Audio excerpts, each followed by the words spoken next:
Hey, how's it going, everyone? Welcome back to another review of Alchemy of Souls. This is... no way. No way. So, the showdown at the beginning of the episode was fantastic. There's a line being drawn between families, friends, and future lovers. And for maidservant Kim, please protect her. She's an angel. She's a gem. We don't deserve her. So first, let's start with the showdown in Cheonbugwan. Lightning struck in the constellation room. MuDeok goes blind for a bit, and it did make Jinmu think that she was Booyeon, and Jinmu is trying to kill Ook and MuDeok, but they were saved by Ook's savior, the Crown Prince. That made me cracked up. So now all eyes are on Jinmu. He refused anyone to look for Inuch Kim. He says that everything that Ook was saying was a lie.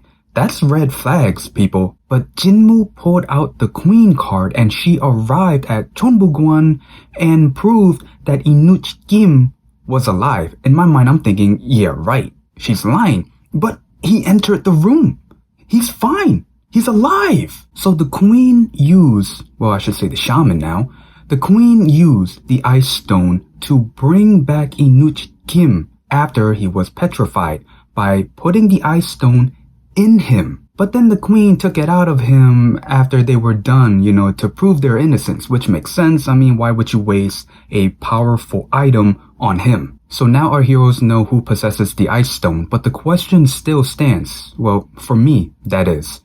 We know that they can bring back someone after they've been petrified by having the ice stone in their body. But are they coming back as humans or soul shifters? That's the question that wasn't answered after the Queen took the ice stone out of Inuch Kim. So it looks like that Ook is going to learn ChiSu. So it started off as just fishing for a golden fish.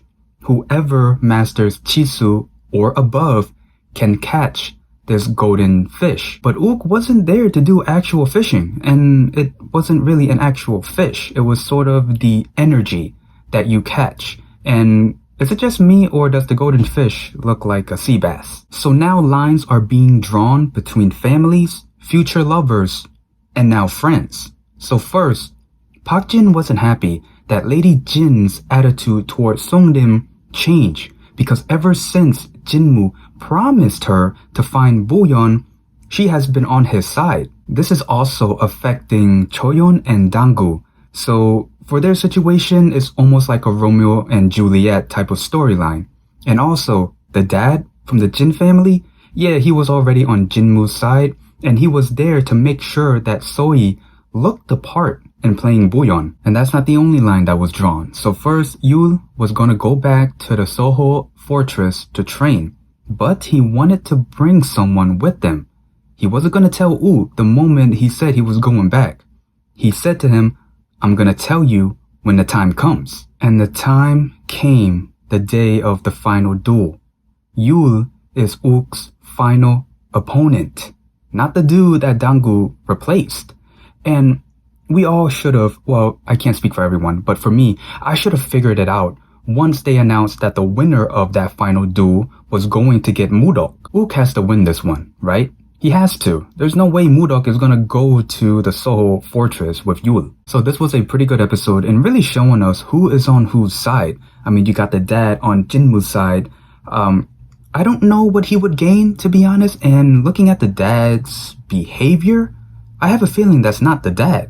And for Lady Jin, well, she was promised by Jinmu that he will find her daughter, so she's kind of the innocent one in this one. And I do like the fact that Park Jin didn't really scold Ook, because he was in the constellation room when he wasn't supposed to be in there, lightning struck and whatnot, because he knew that Ook was telling the truth. I do like that Danggu and Choyeon's story is starting to look like Romeo and Juliet. Now, I don't know if they're gonna end like Romeo and Juliet, I hope not, but because both of their families are pretty much against each other because of Jinmu, yeah, it might as well be Romeo and Juliet. But the one thing stands out the most is definitely Yul and Ook.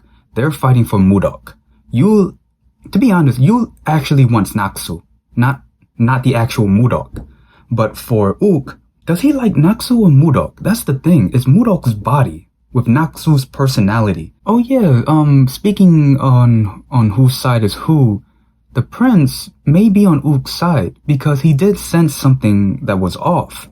When he was at Cheonbugwan, he saw that Jinmu had a sword, and he noticed that Uk never had his. And last but not least, I want to talk about maid servant Kim. She is a gem. She is an angel in this episode. We saw her hold a memorial service for Naksu and her dad. Like I said before, we do not deserve her. She is an angel. She is a gem. Protect her, please. And yeah, that's pretty much the gist of the episode and my review. Is there anything I might have missed? Please leave in the comments below. Other than that, if you like this video, leave a like, comment down below, and subscribe. See ya.